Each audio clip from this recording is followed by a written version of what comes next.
Hello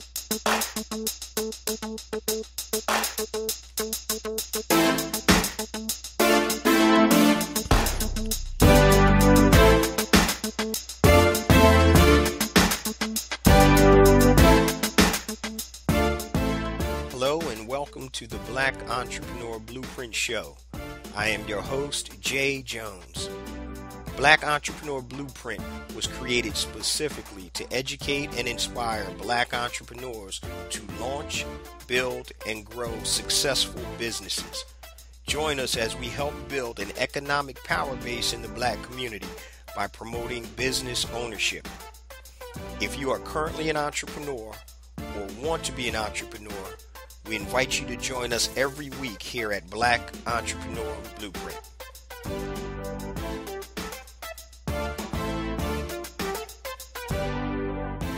Welcome to the Black Entrepreneur Blueprint, episode number 350. I'm your host, Jay Jones, and today we have another outstanding and informative show in store for you. Today we have the pleasure of speaking with Miss Tiffany Cartwright, the founder of Amara Naturals and Glam Body Scrubs. Now, Tiffany has an amazing entrepreneurial journey where she lost her job, her car, and her home, and now is rebounded to build a multi-million-dollar business, which she has products in Walmart and many of the larger big box retailers. But before we get to Tiffany's story, I just want to share a few things with the BEB family. First and foremost, I want to welcome all first-time listeners to Black Entrepreneur Blueprint. Welcome to the BEB family. Please stick around until the end of today's show, and I'm going to share all my social media contact information and my resource links, such as the link to my new book, A New Black Wall Street, Circulating the Black Dollar Worldwide by Building Successful E-Commerce Businesses. Also, two platforms I've created to help circulate dollars in the worldwide Black economy, BeSmartByBlack.com and HireBlackFreelancers.com. And also my new rebranded, rebooted Black Entrepreneur Blueprint Academy, the BEBacademy.com. Now, let's get ready for today's interview with Miss Tiffany Cartwright. We are live with Miss Tiffany Cartwright, the founder of Glam Body Scrubs and Amara Products. Tiffany, how are you today? Wonderful. Thank you so much. Thank you for having me. Oh, it's a pleasure. Thanks so much for taking your time out to share with the Black Entrepreneur Blueprint family. We've been having a little problem connecting, and we finally got you on. And I know the family will be very intrigued about your journey and about what you're doing right now. And so you got a lot of new developments that just came out. Yes. Literally yes. today. So please give us a little bit of background about who you are, where you're from, and then we're going to jump into your entrepreneurial journey. Absolutely. Absolutely. So once again, thank you for having me on. I'm Tiffany Cartwright, and my company is called Amara Products, and we are a certified woman-owned, certified minority-owned company specializing in natural skincare products right here in the city of Detroit. Great. Yeah, Detroit is one of my favorite cities. So I told you before, next time I'm in the D, we definitely got to link up. Absolutely. Absolutely. Cool. So, Tiffany, everybody has a different route to entrepreneurship. Tell me how you got started and what made you go into the line of business that you're currently in. Absolutely. And I'll tell you, mine has been an incredibly a wonderful journey, but it has definitely had peaks and hills along the way. And so it all started when my daughter, Taylor, she was born with eczema. And I never had any aspirations of starting a skincare line or a business or anything like that.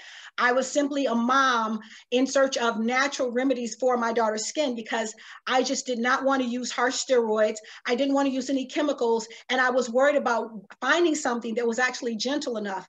And I couldn't find anything on the shelf. And so what I did was I literally got in my kitchen and I started mixing my own concoctions to treat her eczema. Wow. And the good news is they worked. And so I'm mixing these products and I started handing them out. You know how, family members giving them to my girlfriends. Hey, happy Mother's Day. Hey, sis, happy birthday. Just things like that. A gift, straight from the heart, handmade with love. And so, again, never dreaming of starting a business. And later I was working as an administrative law judge for the state of Michigan. And I suddenly, without notice, was laid off, given a pink slip. And so I literally went from presiding over unemployment cases to collecting an unemployment check. And I tell you, Jay, I lost everything. I lost everything. My home, my car, everything I had, material things just went down the drain.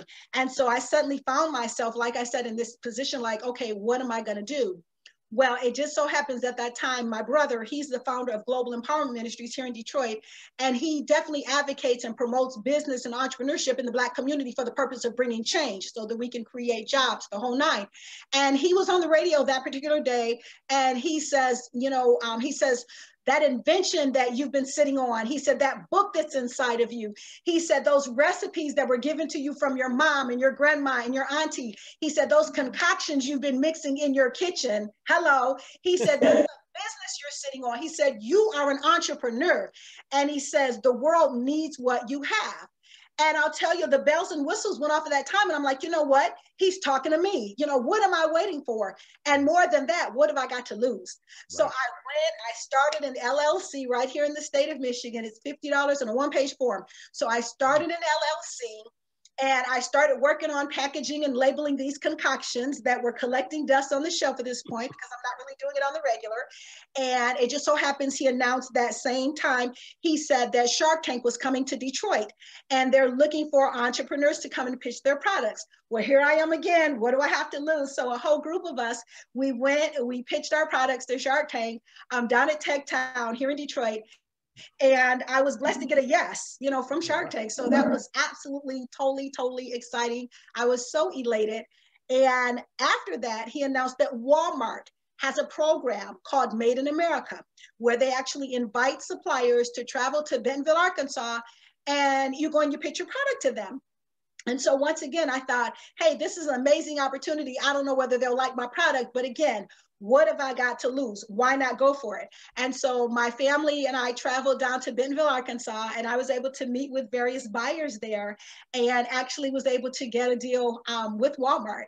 And so since then, everything has just been going nowhere but up, and doors are opening, and it's just become this amazing, incredible journey.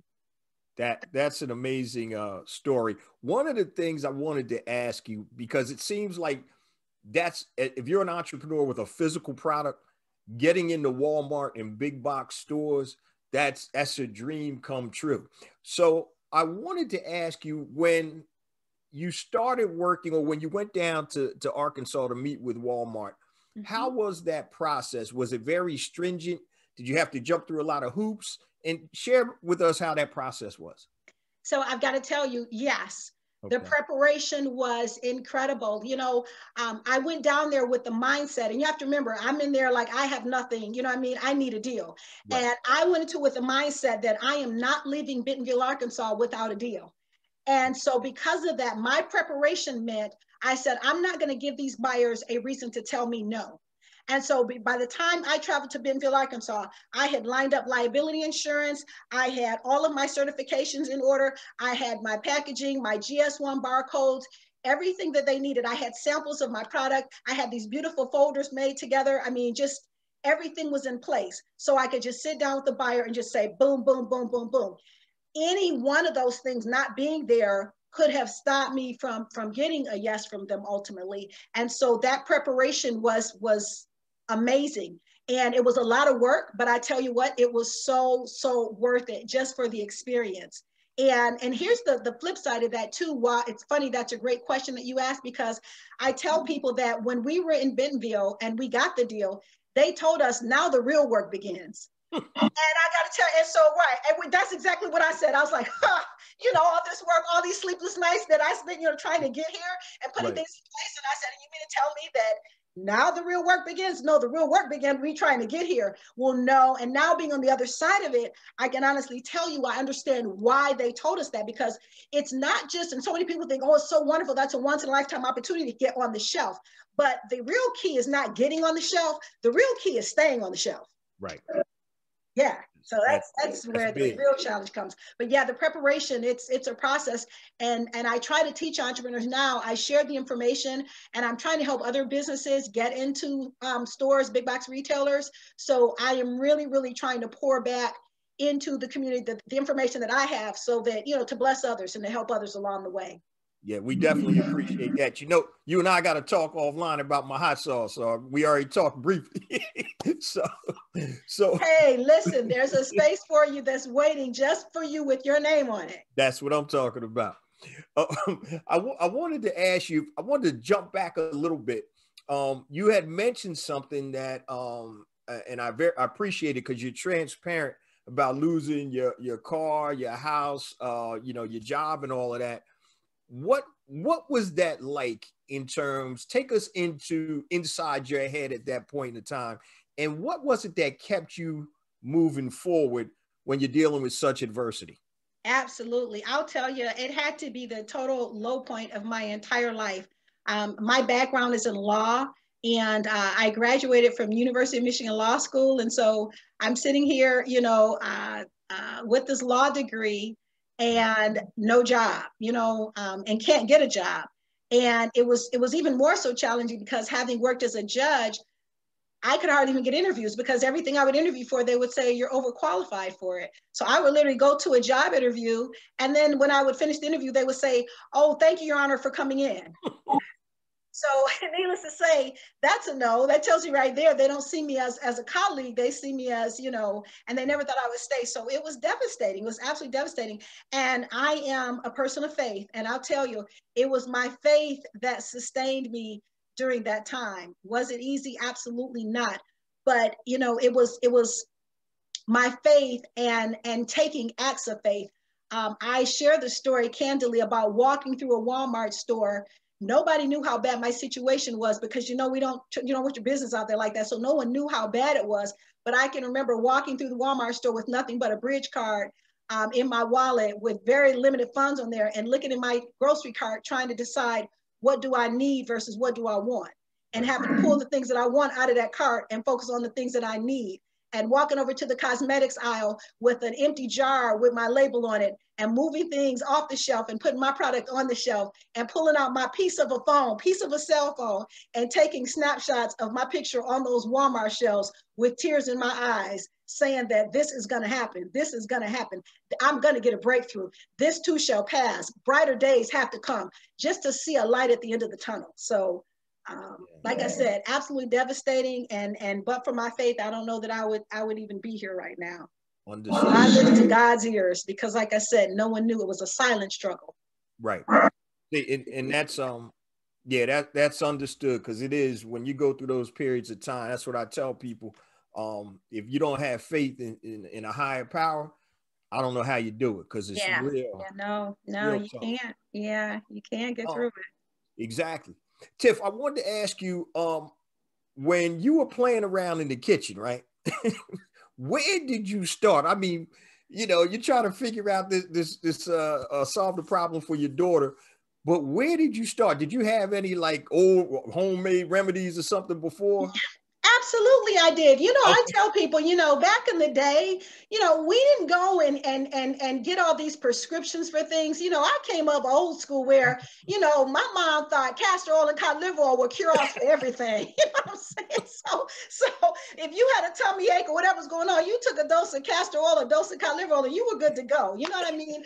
I was that one where, we go to church and they would Vaseline you down on your knees and elbows. We didn't have organic this, vegan that. No, it was old school remedies. And so because of coming up that way, I was one that always wanted to have fresh vegetables, fresh everything out of the garden. And I was always a believer that, we have everything we need in the earth for our bodies. And so because of that, that was what, rose up in me. And I thought, you know what, we're going to figure this thing out. You know what I mean? Using natural products, the things that, like I said, worked back in the day. So that's exactly, it came from a place of how I was raised, how I was brought up. You know what I mean? My mom, bless her heart, she grew up in the projects in Inkster. And so things were very, very tight. So, you start talking about the, peanut butter in the can and the cheese in the box, you know what I'm saying? So, we didn't have the luxuries of lavish cosmetics and things like that. You had to use what worked, I have people laughing. I'm like, didn't y'all remember when if you ran out of toothpaste, you went and got that Arm & Hammer baking soda and some peroxide before it was a brand name? Now it's on the shelf and it's considered all high-end luxury. No, that was old school. That's what you did when you ran out of toothpaste. You know what I'm saying? So, I keep it real, but that's really how my product started. Honestly, it was just a function of what I grew up with and what worked for me, you know, and my brother as a kid, what mom and grandma, you know, and those around us, what we used. Yeah, it's, you know, like it says in the Bible, there's nothing new under the sun, right? Nothing So new. it's just us being able to access or tap into that. That's And right. That's right.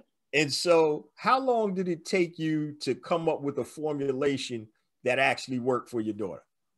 Now, that wasn't a very long process because there was an urgency. And Okay. so it wasn't like, oh, if I come up with something over the next 3 years, I'll be doing well. No, no, I needed to get in there and find something that worked like right then and there. Okay. Now, you know, the other ones that I have 7 different varieties now as far as the body scrub. But in terms of the basic formulation, that didn't take long because it was like, you're going to work it out and you're going to stay here till you find something. Right. Now that makes sense. Yeah. Yeah. Now, in terms of financing your business, and I know you started out just, you know, to solve a personal problem, but when people started asking you for the product and that light bulb went off and it's like, okay, this is something that can turn into something bigger. How did you finance your product to move it to the next stage?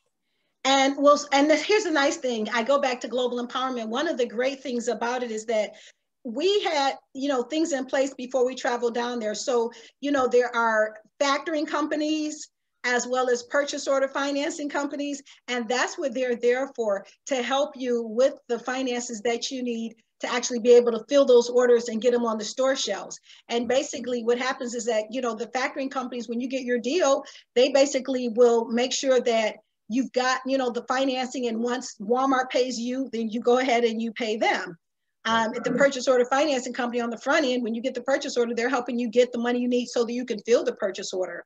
Additionally, I've been very thankful, and I've been posting a lot. There's been a ton of grants that have been available as well, particularly, they were out there anyway, but during COVID, there's been even more of them. And so I have applied for, you know, every grant application that has come across my desk. I have applied for that as well, to get additional funding. So yeah, so there's ways to do it. There's ways to do it. So in terms of time frame from the time that you found the solution for your daughter and then being on the Walmart shelves, how long was that time span?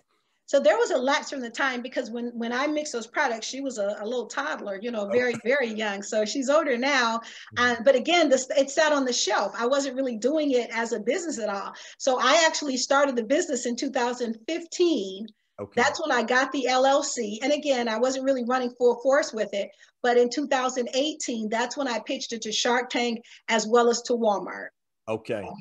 Now, in terms of getting on to the shelves in Walmart, I had a product, buddy of mine. We had our first quote unquote real business in the early 90s, and we were in big box stores and major chains. And you're definitely spot on when you say it's one thing to get in there, but you got to stay in there. You got to move that product. Mm-hmm. So when you got into Walmart, and I want you to kind of explain this for other entrepreneurs that are listening.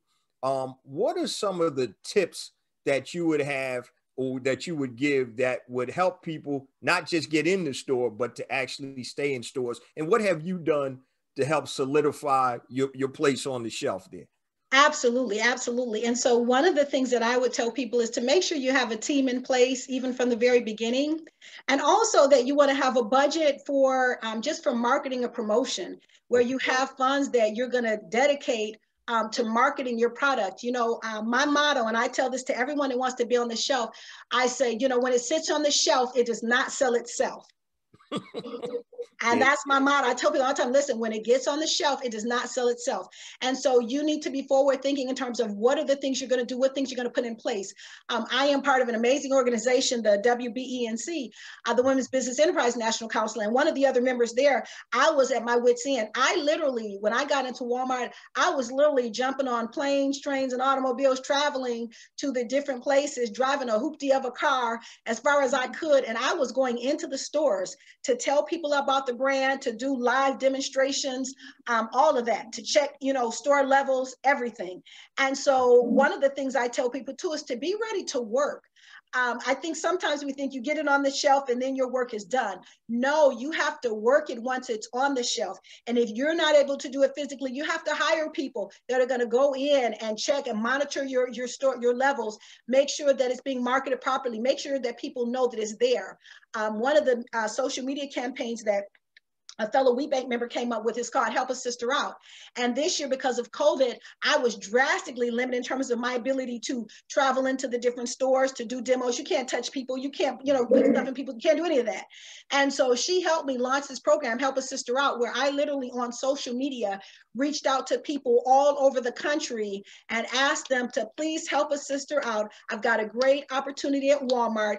Please go in and purchase the product and send me a picture, do a selfie with the product and post it for me. And, I will share that. And in exchange, I said, I will help you with your business and help you, give you, the tools that I know of anyway, that I can share with you to help you get your product on the shelf as well. But that was my ask. My ask was go in, please go find my product and support it. I gave the UPC codes. If people in particular cities, I gave them the address and said, hey, it's at 5555 Sam Houston Boulevard, Houston, Texas. Or, I need you to go to the one in San Antonio on Potranco Boulevard. So I knew, and that's the other thing, you've got to know what your locations are. Where is your product? And then once you know that, there should be a list, a product list. So no matter where anybody is in the country, you've got to be able to direct traffic to that particular store so that your product is available for purchase there.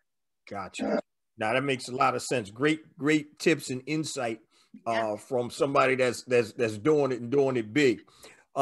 When you got your rollout in Walmart, did they roll you out in specific areas, or was it a full-blown rollout? Yeah, well, when they started, out of my 7, they selected 1, and it was the buyer's decision. So the buyer ultimately picked one product, and he said, we're going to test it in a couple of hundred stores or so. I think it started off with maybe 100, and it maybe grew after that. But they basically dictated where it was, and it just so happens they tested it like all over Hawaii, Florida, Texas. It was, all over. Right. All over. Okay. And then what I did was I went and looked and saw, where are the largest concentration of stores? For example, Colorado, Texas, and Georgia were probably the states that had the most or the largest number of stores carrying it. So that's what I kind of honed in on. And I would literally jump on a plane at Frontier Airlines was having round trip tickets for like $40. So I would jump and go on Frontier Airlines and go and get a flight, travel up and down, I-20 or whatever their main highway is, and hit all the stores along the way, hit all the stores back up, jump back on the plane and come on back. So that's no joke right there. That's no joke. Yeah, but you have to definitely support that. So you had talked earlier, Tiff, about building or having a team. So if you can explain this a little bit more in depth, are you talking about a team of merchandisers that would help go and sell the product? So what are the components, or who are the people that you would recommend having on your team? Absolutely. Like you said, you want to, if possible, have, like I'm starting what are called Glambassadors. Okay. So, and that's what I'm doing right now. I'm working on building a team of Glambassadors all over the country who will help me market and promote the product.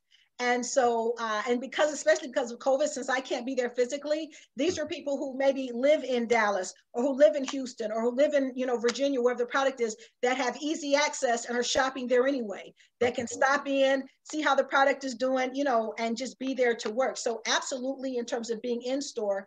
But then in addition to that, your team also, you need to have people that do the things that you can't do. One of the things my brother teaches is that when you're the business owner, you're supposed to be the visionary, and you really can't be the owner and be an employee as well. So you have to bring people on the team. So for example, I am terrible with graphics. I mean, I couldn't do a flyer to save my life. So that's not my area. When you talk about, the whole social media piece and putting together flyers and things like that, graphics, videos, all the things that are necessary for a beauty brand, I don't do any of that. I can't. So you want to bring someone to the table, a videographer or a camera guy, a person who can take professional shots of your pictures and post things that look good, or who can take videotapes of you to make sure it's a quality that will draw buyers to your pages and make them want to do business with you. And you can, again, my position is that unless that's your background, don't try to do those things yourself, because you'll be overwhelmed, you'll be spinning your wheels, and you're going to waste a lot of time. The financial part of it, if you're not a CPA, then you need a tax person, a tax accountant, someone that can help you manage the financial end of it. Because again, if that's not your area and you're not trained to do it, you're going to mess up. And the last thing you want to do is get on Iris's bad side. Right. I feel you on that. You know what I'm saying? You don't want to do that. So that part, that's part of the team that you need to help with that. Even in terms of the manufacturing piece of it, if you're not, you're going to either use a contract manufacturer or you're going to hire people to help with your mass production and do things like that. Again, you wear enough hats as it is. And so the hats are the things that you can delegate. Right now, in terms of getting into stores, we have to use what's called a pitch deck, which is basically a PowerPoint presentation that tells everybody what they need to know about your product. I have an amazing person here in Detroit who handles all of that for me, and she's phenomenal. And what she does, and she can do in a day, it would take me a year. You know what I'm saying? Right. So know what you don't know, and then bring on people who can help you with that. Because these things are crucial and they're vital, and so you want to be able to do that. You want to be able to do it. So, can you talk to us a little bit more about how are your Glambassadors going to be compensated, or is it all just to help you out? Because I want people to understand what it's going to actually take to get product to move off a shelf. Absolutely. Absolutely. And to be honest with you, I think it'll vary, because I'll tell you, when I did Help Us to Start campaign, there were people who were like, you know what? I want to be on the team because I want to learn from you. You know what I'm saying? They're like, I want to see the process. I want to understand the behind the scenes, the back end of what you do. So count me in, let me be part of the team, because I'm trying to get where you are. And so when you think about it, for free mentorship and free training, that's a pretty good trade-off.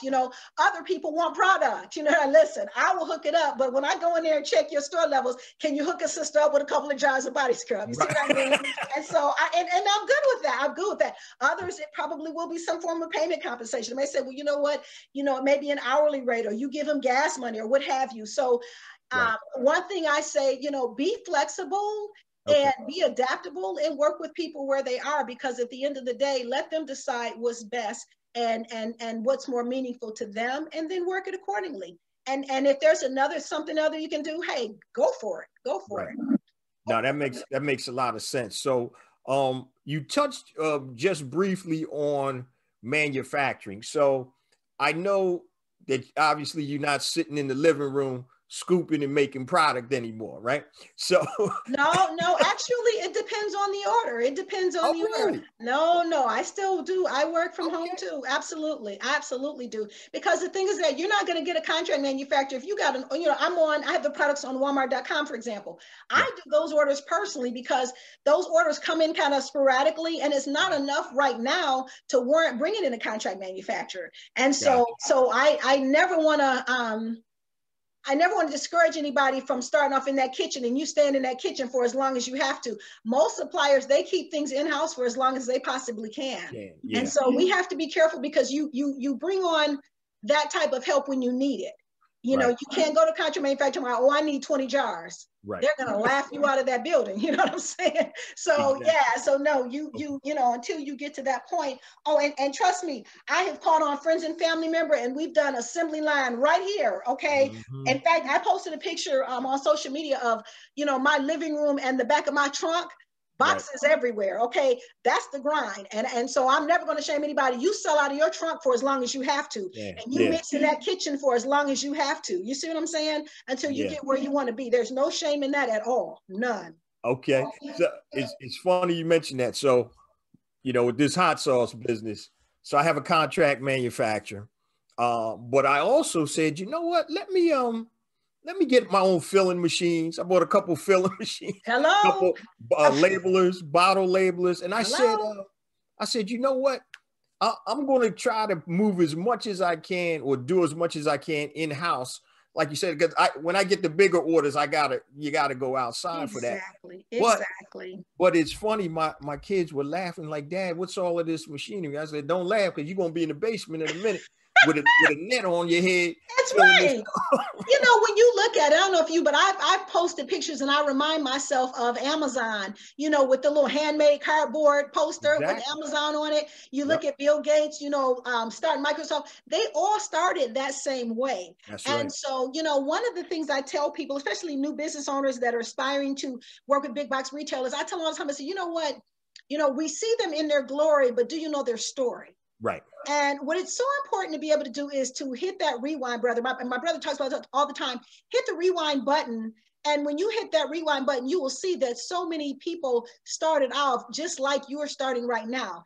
Microsoft wasn't a multi-billion-dollar company. Neither was Amazon when he started just selling books. You see what I'm saying? Selling used books. Yep. I tell people all the time about Evelyn Overton. Evelyn Overton was a housewife, a stay-at-home mom who found a recipe in the newspaper in a Sunday paper, decided to try this, not mama's, not grandmama's, not auntie's recipe, a newspaper recipe for cheesecake. Wow. And in her basement, in her little kitchen or whatever, that she cooked everything else. When she started baking cheesecakes, sending her husband to work with these cheesecakes, saying, baby, take these to work and see if anybody's going to buy them. Well, Miss Evelyn Overton is the founder from this kitchen in Detroit in the basement of the Cheesecake Factory. Wow. Get out of here. Wow. Don't tell me you can't work from your kitchen or your basement. You better go on Amazon and buy those filling machines and you ought to see my little manual label wizard that my mama ordered off of Amazon for me. Right. Hello? I'm with you. I got despise small beginnings. Okay. I always tell you, don't despise small beginnings. Okay. It's funny. I'm sitting in here. You can't see it, but right over to my right, I got my bottles, I got my caps, I got my labels, my machinery. Yes. And what that does for me, it actually gives me flexibility. I want to show people something, right? So, for example, now this is a mini bottle, just a 1.7 ounce bottle.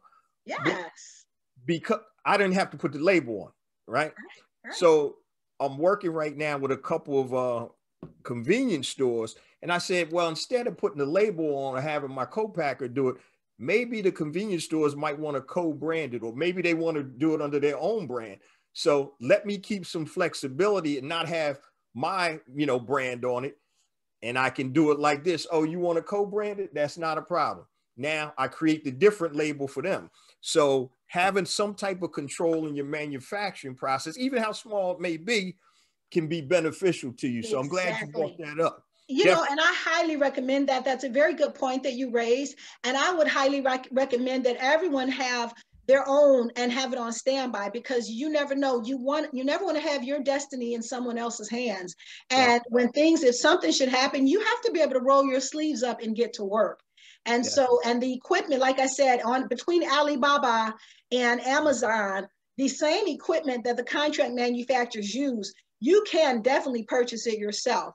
And there's no shame in having the kids. Like I said, my son traveled to Bentonville. Both of my kids pitched a Shark Tank with me. I've had, like I said, pizza parties, family gatherings, the whole nine. I've called friends and family together to help me get orders out. I mean, there's no shame in that. It's what you do. It's how you start. You know what I mean? I know exactly what you're talking about. Yeah. One of our first products, my old business partner and I had, our first kickoff was at the Jacob Javits Center at the Black Expo in New York City, early 90s. And we had all our family and friends over. We're packing up product and, packing the stuff in the trunk of the car. Yes. But we buy some beer and some pizzas. Hey, y'all come on over. That's right. We're going to have a manufacturing party tonight. That's exactly right. That's exactly right. Yeah. I've had lots of packing parties. And so that's how business starts. And I just encourage people, read the stories. At Global Empowerment, we study millionaires and billionaires, but we look at where they started, like the Hendrik Meyer, Myers right here in Michigan. They were founded here. But you see how, they started with nothing and put their little pennies together and tried to get products, tried to open up grocery stores. You hear about how many times they what people would call failed. I don't call it failure. I just call it, like my brother says, no such thing as failure, just feedback. That's right. You see how many times they had to try and fail, as people would say, before they finally came onto an idea that worked. Right, right. Now that makes a lot of sense, and Yes, you hit the nail on the head because everything is started with a concept, with an idea. So I exactly. always use the example of DuPont, right? So DuPont started out by selling gunpowder to the French and Americans during the war, and that was hundreds of years ago. Now look what DuPont has grown into, That's you right. know, multinational company, all types of different industries, and it all came Hmm. from a concept. Some dude was Absolutely. like, you know what, we can make money selling gunpowder to both sides of this war, and it just it just went from That's there. right. That's So right. no idea is silly. You know, That's it's right. about the execution, and you have to let the market tell you. The market will tell you if it's a good product or if they want it or not. So you got to listen to the market. That feedback, not failure, like you said. Exactly. That's Like you said. right. That's right. And I tell people too, even if you have something that is new and innovative, don't dismiss it, even if people say that'll never work. Because, my brother talks about this too. Whoever thought bottled water, when we think about it, water is free. So Yep. can you imagine the people that first pitched bottled water and how they Exactly. were probably laughed and scorned at that? Are you crazy? Water is free. No one's ever going to pay. And now look at that being a multi-billion-dollar industry. And so I Yep. always encourage people, even if you have an idea that maybe before it's time, don't give up on it. I developed a coffee scrub long before anybody was talking about using Wow. coffee as a body scrub. And people laughed and scorned the whole nine. Coffee. Nobody's going to put coffee on their skin. And I knew there was something too, because I would always say, listen, if people drink coffee to wake them up in Right. the morning, what's good for the inside is good for the outside. What works on the outside, it works on the inside. So why not coffee? Next thing I know, here comes everybody selling coffee scrubs. Scrub. Yep. So Yep. I always tell people, don't give up. My brother talks about back in the day when we were kids, and we would pop popcorn. I would put seasoning salt and things like that, and he would get so mad at me because he hated it. And I would just season popcorn and do all that. And one day he was talking about, he said, "Yeah, my sister came up with that idea like when we were kids." And Kids. now Yep. you look at the companies who are selling the different popcorn seasonings and Season. that. Yep. It's like, whoa, I had that idea years ago. And Go. so I always tell people, when you're gifted with an idea, run with it, move forward with it, because what you don't want to do is be in a store 5, 10 years later and see your product on the shelf and be Sitting like, right on there. I thought of that a long time ago. But because you didn't do anything with it, someone else got your idea. God gave it to someone else, and they made the $1 billion that you were supposed to make. Mate. Yep. Yeah. It's funny you mentioned that because I have a seasoning line too to go along with my hot sauce. Right. Let me. I think I got one. I just show you. I think I showed you before. But I got. So it's my Hell Yeah brand. I got my seasonings, my hot sauce. Wow, Yeah. good. So, but you're right. The popcorn season. There's a company out there. I think the main player, and there's only like one big one, Colonel Seasons. Right. And but that's something we've been doing. We've been putting hot sauce on popcorn for years. Hello. Yeah. And so yeah, you're right. Move on those ideas, guys, because you never know what can be a winning idea. Exactly.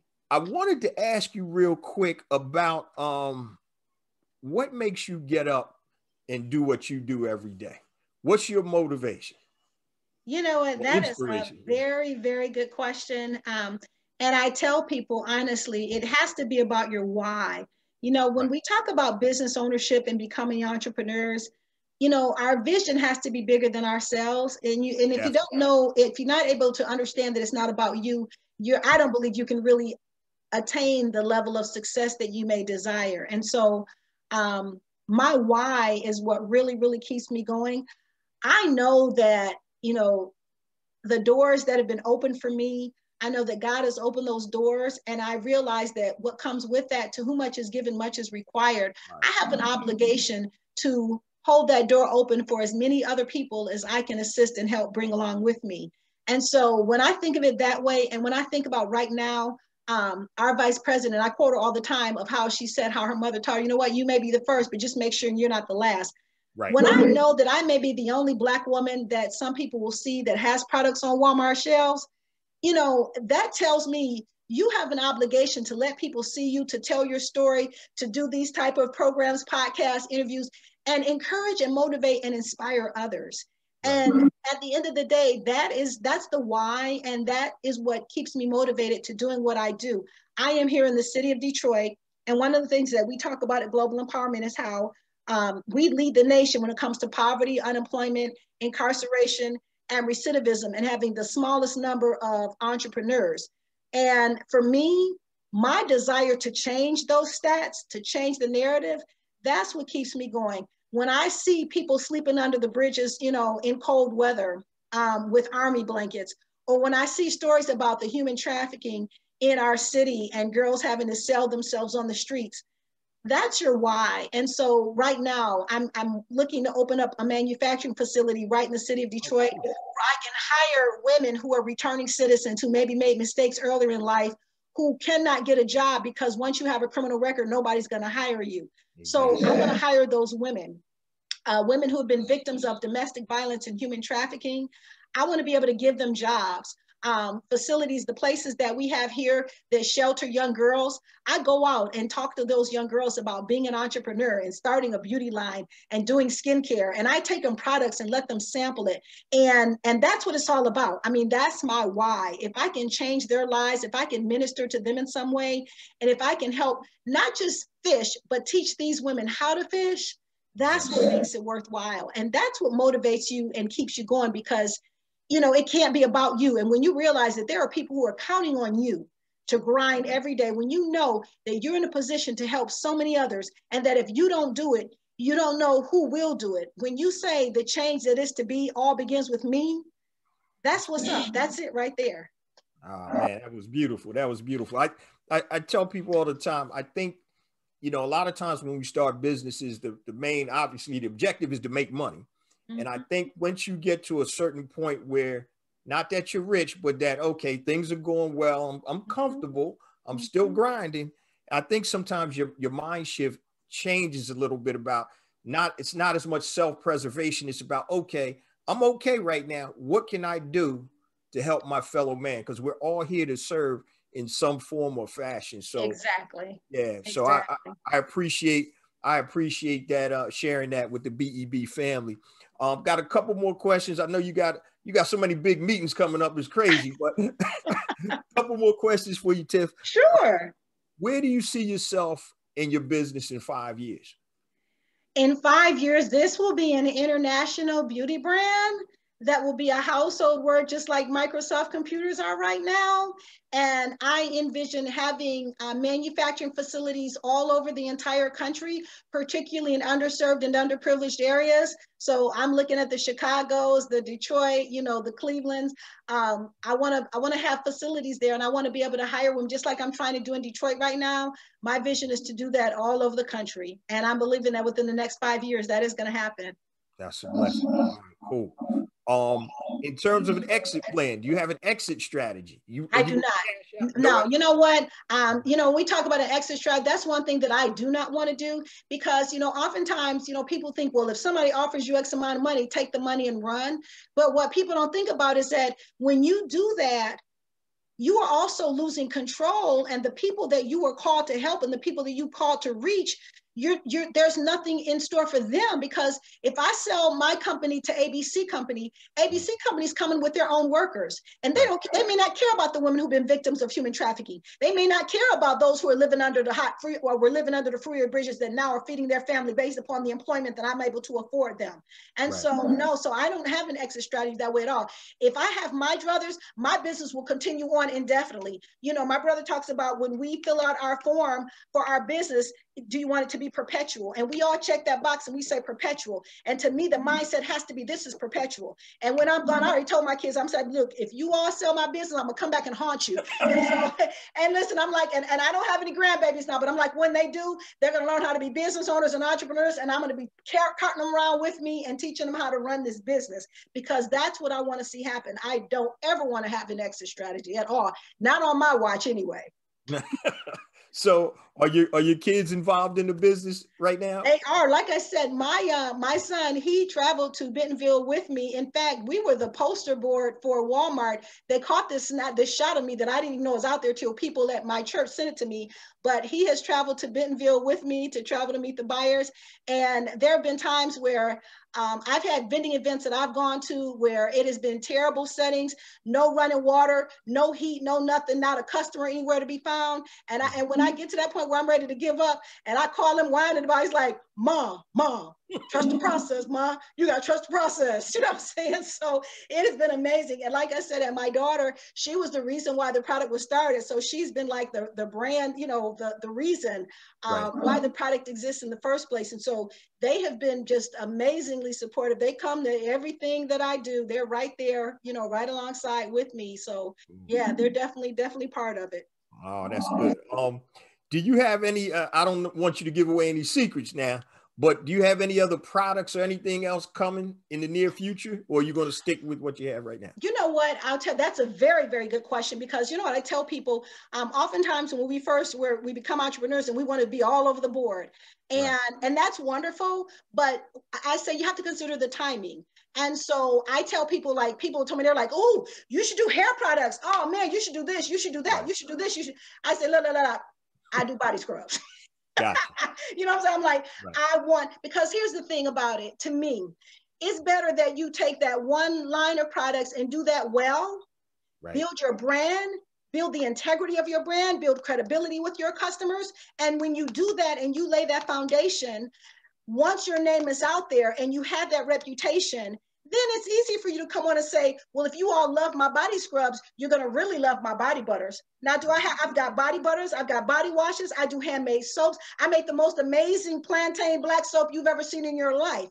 So all those things are in the pipeline, they are, but I'm not trying to move forward with all of them at one time. Right now, I'm doing one thing. I was talking with my Walmart buyer and I told her, I said, listen, I'm just going to tell you, I said, right now, I'm not concerned about quantity, I'm concerned about quality. So I don't want to launch X, Y, and Z right now. Right now, I want to do these body scrubs and do them well. Gotcha. And build a brand and have the world's best body scrub. And then you grow from there. Because if you're in a lot of different product categories and you're scattered like that, I think that buyers will tend to kind of move away from that, because they've been in the business long enough to know that if you call yourself being a jack of all trades, you're going to be a master of none. Right. Now, again, and I need to put my disclaimer out here, Jay, to let people know, listen, I am not a spokesperson for any big box retailers. I am not a paid, agent for anybody. I don't even hold myself out to be an expert in any of this. All I'm a sister with a business trying to help other people and share my information and my experience for the purpose of blessing others. So that's my recommendation based upon my experience. But for people who want to take another route, hey, I'm all there for it. Go for it. But that's just been my experience, is that you want to do one thing, do it well, keep those other ones. I'm not saying abandon anything, but a lot of entrepreneurs who are successful now, they didn't launch everything at one time. They had a lane, they worked that lane, and then they expanded and they grew. Gotcha. I got two quick ones for you. Then I'm going to let you give your social media info and where people can buy all your products. Sure. First quick question is, number one, is there anything that you wanted to say to the Black Entrepreneur Blueprint family that didn't come out in the interview? Sometimes I just want to make sure, it could be words of advice, it could be anything.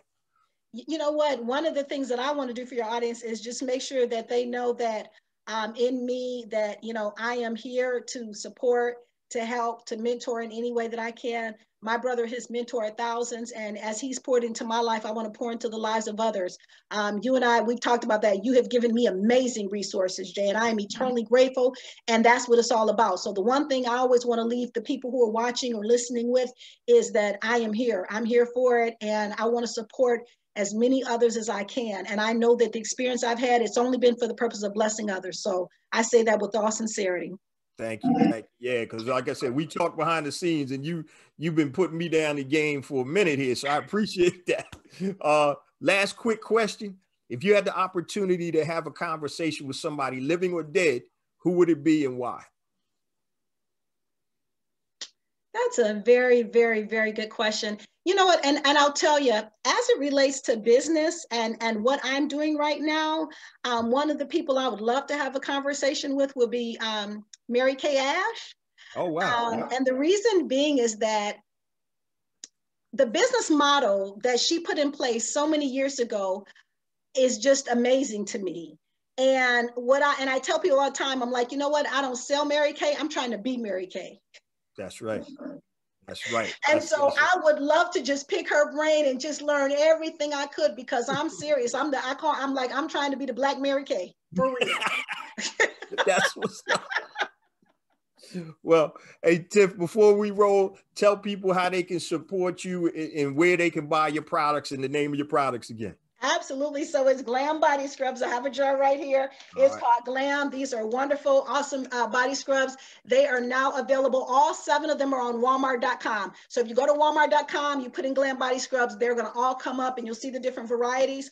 Also, I'm online, Tiffany Nicole Cartwright, and I'm on Instagram, Glam Body Scrubs. I'm on Facebook, Glam Body Scrubs. So any of those ways.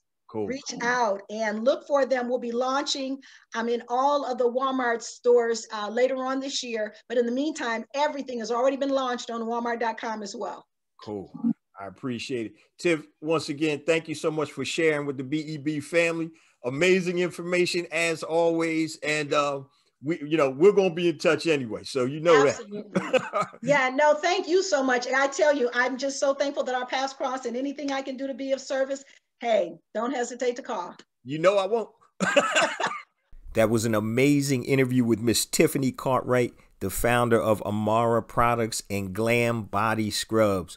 This is what I call a major comeback story, rising from the ashes like the phoenix. And I'm going to give you some takeaways. But first, let me share all my social media contact information and my resource links. And then I'm going to give you my takeaways on today's episode. So at the top of the show, I mentioned my new book is out, A New Black Wall Street, Circulating the Black Dollar Worldwide by Building Successful E-Commerce Businesses. So if you're interested in building a successful, sustainable e-commerce business, go to anewblackwallstreet.com. Pick yourself up a copy, $14.95 for the print version, $9.95 for the digital version. Now, if you need additional assistance building your successful, sustainable e-commerce business, my new pound-for-pound flagship course is out, Brand Builder Academy Elite. You can go to bbaelite.com. This is a 14-week immersive program that takes you from point A to point Z in learning and teaching you how to build a brand and sell online, be it a physical products brand or a digital products brand. Go to bbaelite.com, use the coupon code BBAELITE100 and save $100 off the program. Now, I also mentioned at the top of the show, the new rebranded, rebooted Black Entrepreneur Blueprint Academy is open. So you can go to bebacademy.com, bebacademy.com, and enroll in the academy, and you get 5 days free access, and you have access to everything in the academy, all the trainings, all the programs, and all the courses. So go to bebacademy.com. You have nothing to lose, 5-day free access.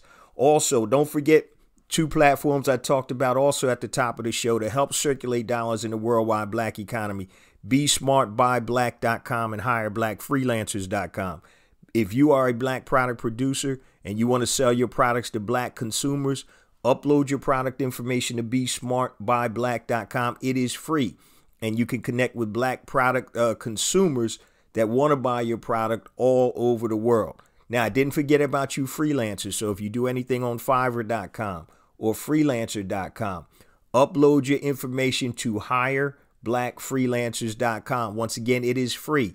HIRE, BlackFreelancers.com. Connect with Black consumers and Black businesses that want to hire a Black freelancer. So I want to make sure that you guys check out all the resources. Now, that's a mouthful, but you can go to bebconnect.com. That has all of the resource links I just talked about. And it's also going to have all my social media links, which I'm about to give you now.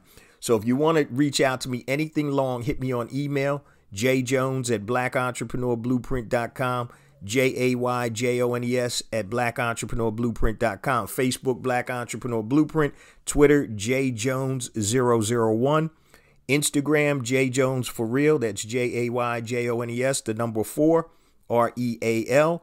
Also, I have another Instagram, which is Black Entrepreneur Blueprint. I use the personal one mostly, but you can also go to Black Entrepreneur Blueprint on Instagram. YouTube, please subscribe to my YouTube channel. I'm actually having a new series that's going to come out on YouTube within the next month or so. So the show does come out on YouTube, but I have additional content on YouTube that is not on the show. So go to YouTube, type in Black Entrepreneur Blueprint, and hit that subscribe button. Also, Clubhouse. If you're on Clubhouse, follow me at I am J Jones, at I am J Jones on Clubhouse. LinkedIn, connect with me there, J Jones Black Entrepreneur Blueprint. And if you want to be included in the BEB text line for notifications and reminders of special events, text BEB to 555-888. That's BEB to 555-888. Now let's get back to the rest of the show, and I'm going to give you some takeaways from this amazing interview with Miss Tiffany Cartwright. Man, I have tons of takeaways, but I'm going to keep it to about 2 or 3. So the first thing that I want everybody to take note of, when Tiff had the issue about losing everything, her job, her car, and her home, you know, that's a bad place for anybody to be in. It's a bad position. But one of the things is that my dad used to always say to me, it was real simple, but it made a lot of sense. He said, son, winners win. Winners win. That's what they do. It doesn't matter the situation, what the circumstances are. They're going to find a way to win. They're going to find a way to go over, under, around, through, or whatever. But son, winners win. And that's exactly what Tiffany is. She is a winner. With everything taken away from her, losing it all, she was able to rebound and build a multi-million-dollar business. And that takes a whole lot of gumption, and it takes courage to do that. And so also you have to factor in, you know, people talking about you. Man, what happened to you? But you can't focus on that. And that's exactly what Tiffany did. She focused on making the situation better. Another thing we discussed that I want to point out was sometimes we overlook opportunities that are right in our face. And so Tiffany had created the product for her daughter to help her daughter's eczema and never really thought about building a business around it. But a lot of times your product or your service is right in front of your face and you just don't realize it because you're not really thinking about it as a product or a service that you can monetize. So don't sleep on the things that you're good at and things that you can do and things that you create to solve your own personal problems, because other people may have those problems too. Another thing that I really liked about Tiff was, number one, it's not just about making money. It's about service. You know, and Tiffany and I have talked since we've done this interview. We've talked on numerous occasions. And she's reached out to me, helped me with certain things. I'm trying to connect her with other people, and it's really about service. So when you talk about doing business with a Black-owned business, it's not just about because we are Black. Yes, we're going to do business, but you got to look a little deeper. What is the owner? What is the person about? You know, and once again, every time I've reached out to Tiff, she's always been there to help guide me. You guys know that I got a new hot sauce product out, and I'm trying to eventually get that into retail after I build it up online first. But that's my go-to right there. So she knows I'm going to be calling her to help walk me through these steps, because I haven't had a product in a major chain in probably 20 years since one of my first products that I started. Everything I do pretty much is retail, but on this type of product, I think I want to go everything I do is usually online, but I want to go retail this time in addition to online. But I just want you guys to understand what it takes to be a successful entrepreneur. And the only way that you truly fail, guys, is if you quit. It's if you quit. So if Tiffany quit after all of her setbacks, she wouldn't be where she is today.